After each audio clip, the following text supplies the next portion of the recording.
മറ്റൊരു പുത്തൻ എപ്പിസോഡ് റിവ്യൂയിലേക്ക് എല്ലാവർക്കും സ്വാഗതം. നമ്മുടെ ചാനൽ ആദ്യമായിട്ട് കാണുന്നുണ്ടെങ്കിൽ ഒന്ന് സബ്സ്ക്രൈബ് ചെയ്ത് സപ്പോർട്ട് ചെയ്യണേ. അങ്ങനെ നമ്മുടെ രേവതി ധൃതി വെച്ച് രാവിലെ പണിയെല്ലാം ഒതുക്കിക്കൊണ്ടിരിക്കുകയാണ്. ഇത് കാണുന്ന ചന്ദ്രയ്ക്ക് നല്ല ദേഷ്യം വരുന്നുണ്ട്. ഓ, അവക്ക് എന്തൊരു സ്പീഡാ! പണിയൊക്കെ ചെയ്തിട്ട് രാവിലെ ഡ്യൂട്ടിക്ക് പോകാൻ പോവല്ലേ. വഴിനീളെ പോയി കാടർക്ക് മുല്ലപ്പൂ സപ്ലൈ ചെയ്യാൻ പോകുന്നു. നാണം കെട്ടവൾ, എന്റെ കുടുംബത്തിന്റെ പേര് നശിപ്പിക്കാൻ വേണ്ടി തന്നെ. മറ്റു രണ്ട് മരുമക്കളെ കണ്ടില്ലേ, എന്ത് കോടീശ്വരന്മാരവര്. അവരുടെ ജോലിയോ അന്തസ്സുള്ള ജോലിയാ. ഒരാളാണല്ലോ ബ്യൂട്ടീഷ്യൻ, ഒരാളാണെങ്കിലോ ഡബിങ് ആർട്ടിസ്റ്റ്, ഇവളാണെങ്കിലോ വഴിനീള പൂക്കച്ചവടം ചെയ്യുന്ന പൂക്കച്ചവടക്കാരി എന്നൊക്കെ പറഞ്ഞ് വളരെ മോശമായ രീതിയിൽ അവിടെ ഇരുന്ന് തനിയെ പിറുപിറുത്തുകൊണ്ടിരിക്കുകയാണ് ചന്ദ്ര. എന്തൊക്കെയോ ഇങ്ങനെ പിറുപിറുക്കുന്നതൊക്കെ നമ്മുടെ രേവതി കേൾക്കുന്നുണ്ടെങ്കിലും ഒന്നും തന്നെ മൈൻഡ് ചെയ്യുന്നില്ല. കാരണം അവൾക്ക് രാവിലെ 9 മണിക്ക് തന്നെ അവിടെ നിന്ന് ഇറങ്ങേണ്ടതാണ്. ഒരുപാട് സ്ഥലത്ത് ഓർഡർ ഉള്ളതുകൊണ്ട് തന്നെ രാത്രി മുഴുവനും ഇരുന്ന് ഉറക്കളച്ച് അവൾ പൂവെല്ലാം കിട്ടി വെച്ചിട്ടുണ്ട്. ഇന്ന് കുറച്ചധികം ഓർഡർ ഉണ്ട്, അതുകൊണ്ട് തന്നെ അവക്കിന് നേരത്തെ പോണം. ഈ കാര്യങ്ങൾ നമ്മുടെ ചന്ദ്ര അറിയുന്നുണ്ട്. അങ്ങനെയാണെങ്കിലേ ഇന്ന് ഇവളെ 9 മണിക്ക് ഇവിടുന്ന് വിടാൻ പാടില്ല, കുറച്ച് താമസിച്ചു പോയാൽ മതി. അതിനെന്ത് കാരണമുണ്ടാക്കും എന്ന് ആലോചിച്ചിരിക്കുകയാണ് നമ്മുടെ ചന്ദ്ര.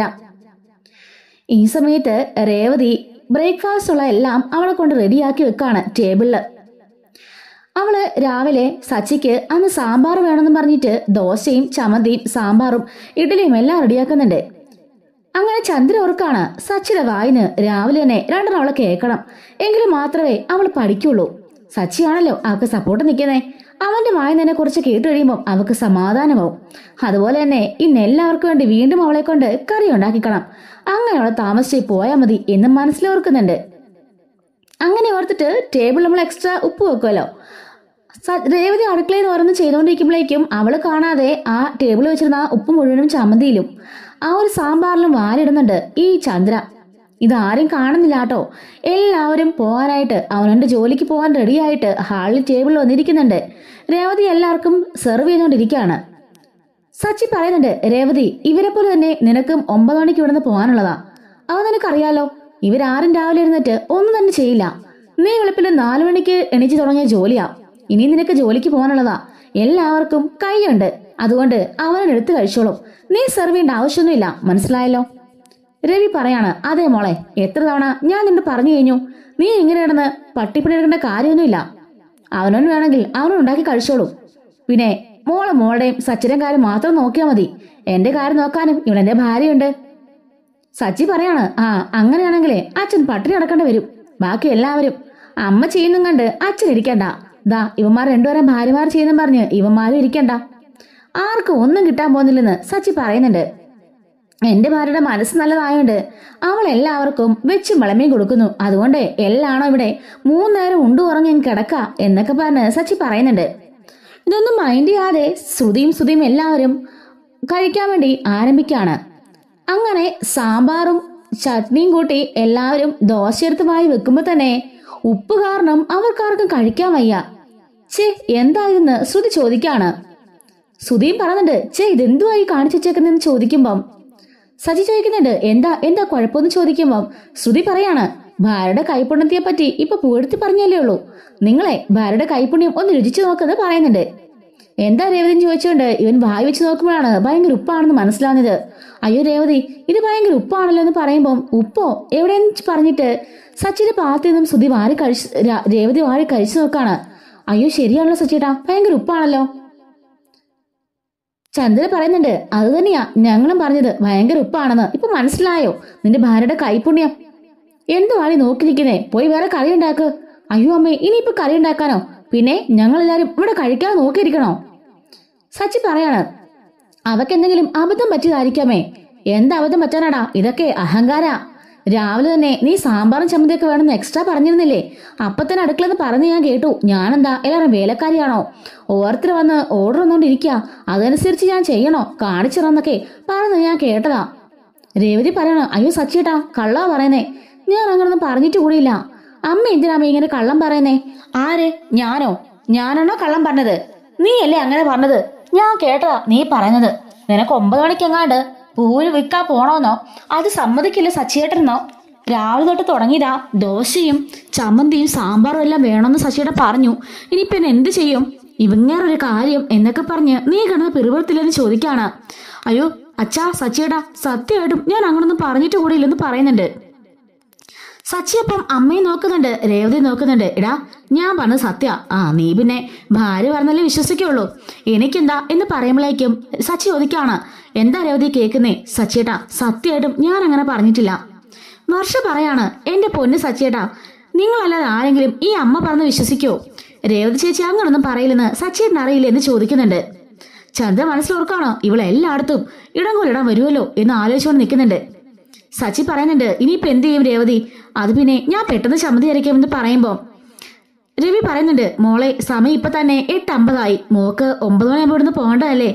അത് സാരമില്ല അച്ഛാ ഞാൻ തീർത്തിട്ട് പോക്കാളാം എന്ന് പറയുമ്പോഴേക്കും ചന്ദ്ര പറയുന്നുണ്ട്, അതെ എനിക്ക് സാമ്പാർ വേണം, ഇന്നെനിക്ക് സാമ്പാർ കൂട്ടിയേ പറ്റുള്ളൂ.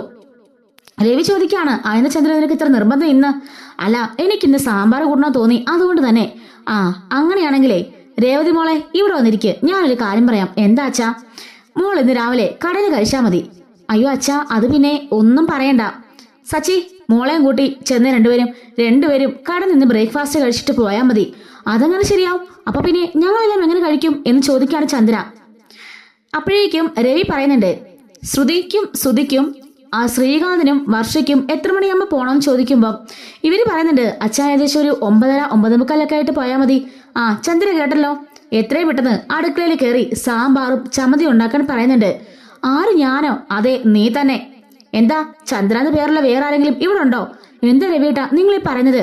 അവളെ പറഞ്ഞു വിട്ടിട്ട് നിങ്ങൾ എന്നെ കൊണ്ട് ചെയ്യിക്കാൻ നോക്കുവാണോ? അവൾ ആരാടി? നിന്റെ വേലക്കാരിയാണോ? മര്യാദയ്ക്ക് പറഞ്ഞങ്ങോട്ട് അനുസരിച്ചാ മതി. സച്ചിയോട് പറഞ്ഞത് കേട്ടോ, രേവതിയും കൂട്ടി ഇവിടുന്ന് പോ എന്ന് പറയുമ്പോഴേക്കും ശരിയച്ചാന്ന് പറഞ്ഞിട്ട് സച്ചി ചിരിച്ചുകൊണ്ട് രേവതിയും കൂട്ടി അവിടുന്ന് പോകുന്നുണ്ട്. നമ്മുടെ ചന്ദ്രയ്ക്കാണല്ലോ നല്ലൊരു അടിയാണല്ലോ കിട്ടിയിരിക്കുന്നത്. അതുകൊണ്ട് എന്ത് ചെയ്യണമെന്നറിയാതെ അവിടെ നിൽക്കാണ്. ശ്രുതിമോളെ വർഷമോളെ ഒന്ന് സഹായിക്കാൻ വരുമോ? അതൊന്നറിയാൻ സഹായിക്കോ? അയ്യോ ആന്റി ഞങ്ങളിതാ കുളിയെല്ലാം കഴിഞ്ഞ് മേക്കപ്പ് എല്ലാം ഇട്ടിട്ട് നിൽക്കാണ്. ഇനിയിപ്പൊ സബോളയും അതുമെല്ലാം അരിഞ്ഞാലേ ഞങ്ങളുടെ കയ്യിലൊക്കെ സ്മെല്ലാകും, കറിയും പറ്റും, ഡ്രസ്സെല്ലാം ചീത്തയാവും ആന്റി. ഇനി ഞങ്ങൾക്ക് പോകാൻ അരമണിക്കൂറുള്ളൂ, ആന്റി പെട്ടെന്ന് പോയിന്ന് റെഡിയാക്കെന്ന് പറഞ്ഞിട്ട് ഇവർ രണ്ടുപേരും അവിടുന്ന് പെട്ടെന്ന് എസ്കേപ്പ് ആവുന്നുണ്ട്. ശ്രീകാന്തും ശ്രുതിയാണെങ്കിലും അവിടുന്ന് എസ്കേപ്പായി പോവാണ്. രവി പറയുന്നുണ്ട്, കണ്ടോ നിന്റെ മരുമക്കളുടെ ഗുണം എന്താണെന്ന് കണ്ടോ? രേവതി പാവൻ രാവിലെ എഴുന്നേറ്റ് എല്ലാം വെച്ചും വിളമ്പിയും കൊണ്ടുവന്ന് സെർവ് ചെയ്ത് തരുമ്പോൾ അതിന്റെ ഒന്നും വില എന്താണെന്നേ നിനക്കറിയില്ല. ഒരു വേലക്കാരിയെ പോലെ വിട്ടിട്ട് എല്ലാരും കൂടി അവളെ പട്ടിപ്പടി എടുപ്പിക്കല്ലേ? പക്ഷെങ്കിൽ ഇപ്പം അവൾ ഒരു ദിവസം നേരത്തെ പോയപ്പോ കണ്ടോ എന്താ സംഭവിച്ചെന്ന്? നീ ജീവനിൽ സ്നേഹിക്കുന്ന 2 മരുമക്കളുണ്ടായിട്ടും അവർ രണ്ടുപേരും നിന്നെ ഒന്ന് സഹായിക്കാൻ പറഞ്ഞിട്ട് രണ്ടുപേരും ചെയ്തോ ഇല്ലല്ലോ എന്ന് ചോദിക്കുന്നുണ്ട്. ഒന്നും മിണ്ടാ നിൽക്കാണ് ചന്ദ്ര. രവി പറയുന്നുണ്ട്, പെട്ടെന്ന് വേണം, 9:30 ആകുമ്പം അവർക്ക് ഇവിടെ നിന്ന് ഇറങ്ങണം. ദാ സമയം 8:55 ഇനി നിന്റെ മുമ്പിൽ 30 മിനിറ്റ് ഉണ്ട്. ഇതിനുള്ളിൽ സാമ്പാറും ചമ്മന്തി റെഡി ആയിരിക്കണം, മനസ്സിലായല്ലോ? അല്ലെങ്കിൽ ഈ രവീന്ദ്രന്റെ മറ്റൊരു മുഖം നീ കാണുമെന്നും പറഞ്ഞ് ദേഷ്യപ്പെട്ട് പോകുന്നുണ്ട്. രവി പറഞ്ഞതുപോലെ നന്നായി കഷ്ടപ്പെട്ട് 9:30 ആകുമ്പോഴേക്കും ചമ്മന്തിയും സാമ്പാറും എല്ലാം റെഡിയാക്കാണ് ചന്ദ്ര. ഈ സമയം അവളൊന്ന് പിറുപിറുക്കാണ്. എനിക്ക് എന്തിന്റെ കേടായിരുന്നു, വേണ്ടായിരുന്നു എന്നൊക്കെ ആലോചിക്കുന്നുണ്ട്. ഈ സമയം വർഷ അവിടെ നിന്നുണ്ട് ഇതെല്ലാം ഒളിഞ്ഞു കേൾക്കാണ്. വർഷയ്ക്ക് മനസ്സിലായി അത്രയും ഉപ്പ് കൂടണമെങ്കിൽ നമ്മുടെ ചന്ദ്ര എന്തെങ്കിലും ഒരു സൂത്രപ്പടി ഒപ്പിച്ച് കാണുമെന്ന്. അപ്പോഴേക്കും അച്ഛൻ ഒരു നടന്നു പോവാണ്. അച്ഛനെ കാണുമ്പോഴേക്കും വർഷ രഹസ്യമായിട്ട് ഇങ്ങോട്ടേക്ക് വരാൻ പറഞ്ഞ് വിളിക്കാണ്. എന്താ മോളെ ചോദിക്കുമ്പം, അച്ഛാ സാമ്പാറിലും ചമ്മന്തിയിലും അത്ര ഉപ്പ് വന്ന എങ്ങനെയാന്ന് അച്ഛൻ അറിയണ്ടേ? അറിയണം മോളെ രേവതി മോക്ക് എന്തെങ്കിലും അബദ്ധം പറ്റിയതായിരിക്കും. അബദ്ധമൊന്നും അല്ല അച്ഛാ, രേവതിക്ക് പണി കൊടുക്കാനായിട്ടെ അമ്മ മനഃപൂർവ്വം ചെയ്തതാ. അതങ്ങനെ മോക്ക് മനസ്സിലായി? അതെ, ഇവിടുന്ന് പിറുപിറുക്കുന്നൊക്കെ ഞാൻ കേട്ടതാ. നമുക്കിവിടെ ശ്രദ്ധിച്ചു നിൽക്കാം, അമ്മയുടെ സംസാരം ഒറ്റയ്ക്കുള്ള സംസാരം കേൾക്കാലോ. അത് ശരിയാ, അല്ലെങ്കിലും അവക്ക് ഒറ്റയ്ക്കുള്ള സംസാരം പിറുപിറുപ്പിലൊക്കെ ഇച്ചിരി കൂടുതലാണെന്ന് അച്ഛൻ പറയുന്നുണ്ട്. അങ്ങനെ അച്ഛൻ പറഞ്ഞിട്ട് അച്ഛനും വർഷയും കൂടി അവിടുന്ന് ശ്രദ്ധിക്കാണ്. ചന്ദ്ര ഇത് അരിഞ്ഞുകൊണ്ട് ദേഷ്യപ്പെട്ടുകൊണ്ട് ഈ കറിയൊക്കെ വെക്കാണല്ലോ. പറയാണ്, ആ കറിക്കകത്തൊന്നും ഉപ്പ് വാരിടായിരുന്ന മതിയായിരുന്നു. അങ്ങനെയാണെങ്കിൽ എനിക്ക് ഈ കിടന്ന് കഷ്ടപ്പെടേണ്ടി വരില്ലായിരുന്നല്ലോ. അവളെ നേരത്തെ അയക്കാതിരിക്കാൻ വേണ്ടി ഞാൻ ഇത്രയും ഈ ഒരു ബുദ്ധി കാണിച്ചത് അത് അതിബുദ്ധി ആയി പോയല്ലോ, എന്റെ തലയിൽ തന്നെ വന്ന് വീണല്ലോ എന്നൊക്കെ പറഞ്ഞ് മുറുമുറുത്തോണ്ട് വീണ്ടും ജോലി ചെയ്യാൻ തുടങ്ങാണ്. ഇത് കേട്ടപ്പോഴേക്കും വർഷയ്ക്കും രവിക്കും കാര്യങ്ങൾ മനസ്സിലായി. അങ്ങനെ ഇവര് വീണ്ടും എല്ലാരും വന്നിരിക്കുന്നുണ്ട്. ചന്ദ്ര വിളമ്പി കൊടുക്കാണ്. എല്ലാരും ആഹാരമൊക്കെ കഴിക്കുന്നുണ്ട്. കഴിച്ചിട്ട് എല്ലാരും പോവാണ്. രവി ഒന്നും മിണ്ടുന്നില്ല, വർഷ ഒന്നും മിണ്ടുന്നില്ല. കാരണം കൂടത്തിലുള്ള 2 പേര് കുറവാണല്ലോ. വൈകിട്ട് വന്നിട്ട് ഇതൊന്ന് പൊട്ടിച്ച് ചന്ദ്രക്കിട്ട് 2 കിട്ടാൻ വേണ്ടി നോക്കിയിരിക്കുകയാണ് 2 പേരും. നമ്മളെ സച്ചി വന്നാലല്ലേ നമ്മുടെ ചന്ദ്രയ്ക്ക് വയർ നിറച്ച് കിട്ടുള്ളൂ. അതുകൊണ്ട് തന്നെ അവരതിനുവേണ്ടി വെയിറ്റ് ചെയ്ത് നിൽക്കാണ്. അങ്ങനെ വൈകുന്നേരം ആവുന്നു. എല്ലാരും അവനവന്റെ ജോലിക്കൊക്കെ പോയി. എല്ലാത്തിനു ശേഷം എല്ലാരും ഈവനിങ്ങില് വീട്ടിലെത്തുന്നുണ്ട്. എല്ലാരും ചായയൊക്കെ കുടിച്ചോണ്ടിരിക്കാണ്. അല്ല, ചായക്ക് മധുരമൊക്കെ എങ്ങനെയുണ്ടെന്ന് രവി ചോദിക്കുമ്പം രേവതി പറയാണ്, അയ്യോ അച്ഛാ എന്തു പറ്റി, കൂടുതലാണെന്ന് ചോദിക്കുന്നുണ്ട്. ഏയ് കൂടുതലൊന്നും അല്ല മോളെ, എല്ലാം കറക്റ്റാ അല്ലേ സച്ചി? അതെ അച്ഛാ, ഒരു കുഴപ്പമില്ല. അല്ല രേവതി, നിനക്ക് രാവിലെ എന്തു പറ്റി കറിയില് അത്രയ്ക്കും ഉപ്പായി പോയത്? നീ മറന്നുപോയോ, അത് തട്ടിയെങ്ങനെ വീണതാണോ? അല്ല സച്ചിയേട്ടാ, ഞാൻ ടേബിളിൽ കൊണ്ട് വെക്കുന്നതിന് മുമ്പേ എല്ലാ കറിയും ഒന്നും ടേസ്റ്റ് ചെയ്യും. അങ്ങനെ ടേസ്റ്റ് ചെയ്തപ്പോഴും ഒരു കുഴപ്പമില്ലായിരുന്നതാ. പിന്നെ എന്ത് പറ്റുന്ന എനിക്ക് മനസ്സിലായല്ലോ സച്ചിയേട്ടാ എന്ന് പറയുന്നുണ്ട്. വർഷ പറയാണ്, അത് പിന്നെ സച്ചിയേട്ടാ, ഇവിടെ ഒരാളുണ്ട് കേട്ടോ, ഒരു കള്ളിപ്പൂച്ചയാ. മറ്റുള്ളവരോട് പണിയെടുക്കാൻ വേണ്ടി ആ കള്ളിപ്പൂച്ച എന്തും ചെയ്യും എന്ന് പറയുന്നുണ്ട്. എന്താ വർഷമോളെ നീ എന്താ പറഞ്ഞെന്ന് ചോദിക്കുകയാണ് സച്ചി. അതൊക്കെയുണ്ട് അല്ലേ അച്ഛാ എന്നും പറഞ്ഞ് രവിയെ നോക്കാണ്. അതെ അതെ, വർഷമോള് പറഞ്ഞത് ശരിയാടാ, ഇവിടെ ഒരു കള്ളിപ്പൂച്ചയുണ്ട്. ആ കള്ളിപ്പൂച്ചയെ കറിക്ക് ഉപ്പ് കൂട്ടും, കറിക്ക് എരിവ് കൂട്ടും, അങ്ങനെ അങ്ങനെ പല പല കള്ളത്തരങ്ങളും കാണിക്കാറുണ്ടെന്ന് പറയുമ്പം സച്ചി ഓർക്കാണ് ഇവരിതെന്തൊക്കെയാ പറയുന്നതെന്ന്. ചന്ദ്രയാണെങ്കിലോ ഒന്ന് തലകുണിച്ചിരിക്കുന്നുണ്ട്. അപ്പോഴേക്കും എല്ലാവരും ഓർക്കാണ് എന്താ ഈ പറഞ്ഞെന്ന്. ശ്രുതി ചോദിക്കാണ്, എന്താച്ചാ എന്താ നിങ്ങൾ ഇങ്ങനെയൊക്കെ പറയുന്നേ? മുള്ളും മുലയൊക്കെ വെച്ചൊക്കെ എന്തൊക്കെയോ പറയുന്നുണ്ടല്ലോ. ആ അതൊക്കെയുണ്ട് മോളെ എന്നും പറഞ്ഞിട്ട് രവി പറയാണ്, ചന്ദ്ര നീ ഇങ്ങോട്ടൊന്ന് വന്നേന്ന് പറയുന്നുണ്ട്. ചന്ദ്ര അടുത്തേക്ക് വരുമ്പോഴേക്കും എന്താ രവിയേട്ടാ എന്താന്ന് ചോദിക്കുന്നുണ്ട്. ഒരൊറ്റയടി നിന്റെ കർണത്തിൽ വെച്ച് എന്നാണ്ടല്ലോ എന്ന് പറയുമ്പോഴേക്കും അയ്യോ രവിയേട്ടാ എന്തിനാന്ന് ചോദിക്കുന്നുണ്ട്. എല്ലാവരും ചാടി എഴുന്നേക്കാണ്. നിനക്കൊന്നും അറിയില്ലല്ലേടി എന്ന് ചോദിക്കുമ്പം എന്താന്ന് കാര്യം പറയാന്ന് പറയുമ്പം എങ്ങനെ രാവിലെ കറിക്ക് ഉപ്പ് കൂടിയെന്ന് ചോദിക്കുന്നുണ്ട്. അത് പിന്നെ എന്ന് പറയുമ്പം പറടി സത്യം പറയണം, ഇപ്പൊ പറഞ്ഞില്ലെങ്കിലേ എന്റെ കൈ നിന്റെ മുഖത്ത് വീഴും എന്ന് പറയുമ്പോഴേക്കും അത് ഞാൻ തന്നെ വാരിയിട്ടതാണ് എന്ന് പറയുമ്പോഴേക്കും എല്ലാവരും ഞെട്ടി നിൽക്കാണ്. സച്ചി ചോദിക്കാണ്, അമ്മയ്ക്ക് എന്താ ഭ്രാന്തുണ്ടോ? അത്രയും കറി അമ്മ വേസ്റ്റ് ആക്കി കളഞ്ഞില്ലേ? എടാ, കറി വേസ്റ്റ് ആക്കാൻ വേണ്ടിയല്ല അമ്മ അങ്ങനെ ചെയ്തത്, നിന്റെ ഭാര്യനെ കുറ്റപ്പെടുത്താൻ വേണ്ടിട്ടാ. ഓ അതിനുവേണ്ടിയാണോ അങ്ങനെ ഒരു കുബുദ്ധി അമ്മ കാണിച്ചത്? എന്നിട്ടെന്താ ആരോളെ കുറ്റം പറഞ്ഞില്ലല്ലോ എന്ന് സച്ചി ചോദിക്കാണ്. അത് മാത്രല്ല മോനെ, ഇന്ന് രാവിലെ 9 മണിക്ക് രേവതി കിടന്ന് പോണോന്ന് പറഞ്ഞല്ലോ. അപ്പൊ രേവതിനെ ആ സമയത്തോട് വിടാതിരിക്കാൻ വേണ്ടിയുള്ള നിന്റെ അമ്മയുടെ അതിബുദ്ധിയായിരുന്നു അത്. എങ്ങനെയെങ്കിലും രേവതിനൊന്ന് പിടിച്ചു നിർത്താൻ വേണ്ടി നിന്റെ അമ്മ ചെയ്തതാ ആ പരിപാടിയൊക്കെ. അമ്മയുടെ ബുദ്ധി കൊള്ളാലോ അമ്മയെന്ന് സച്ചി പറയുന്നുണ്ട്. രേവതി പറയാണ്, ഞാൻ പറഞ്ഞില്ല സച്ചിയേട്ടാ, ടേബിളിൽ കൊണ്ട് വെക്കുന്നത് വരെ അതിനൊരു കുഴപ്പമില്ലായിരുന്നു. അമ്മ എന്നോട് ചതി ചെയ്യുന്നത്? ഞാൻ അമ്മയുടെ എന്ത് ദ്രോഹമാണ് ചെയ്തേ? വെളുപ്പിൽ 4 മണിക്ക് എണ്ണിച്ച് ഞാൻ തുടങ്ങുന്ന പണിയല്ലേ? എത്ര കഷ്ടപ്പെടാ ഞാൻ എല്ലാം ഉണ്ടാക്കി വെക്കുന്നതെന്ന് അമ്മയ്ക്ക് അറിയോ എന്ന് ചോദിക്കാണ്. രവി പറയുന്നുണ്ട്, മോളെ ആ കഷ്ടപ്പാടൊക്കെ ഞാൻ അവളെ അറിയിച്ചിരുന്നു. ഞാൻ പറഞ്ഞ സമയത്തുള്ളിലെ ചമ്മന്തിയും സാമ്പാറും അവൾ വീണ്ടും ഉണ്ടാക്കി വെച്ചിട്ടുണ്ട് എന്ന് പറയാണ്. പിന്നെ നിന്റെ മുഖത്തിപ്പന്റെ കൈവീഴത്തിന്റെ കാരണം എന്താണെന്ന് നിനക്കറിയോ? 3 ആൺമക്കള് നിന്റെ തലയ്ക്ക് മേടെ വളർന്നു.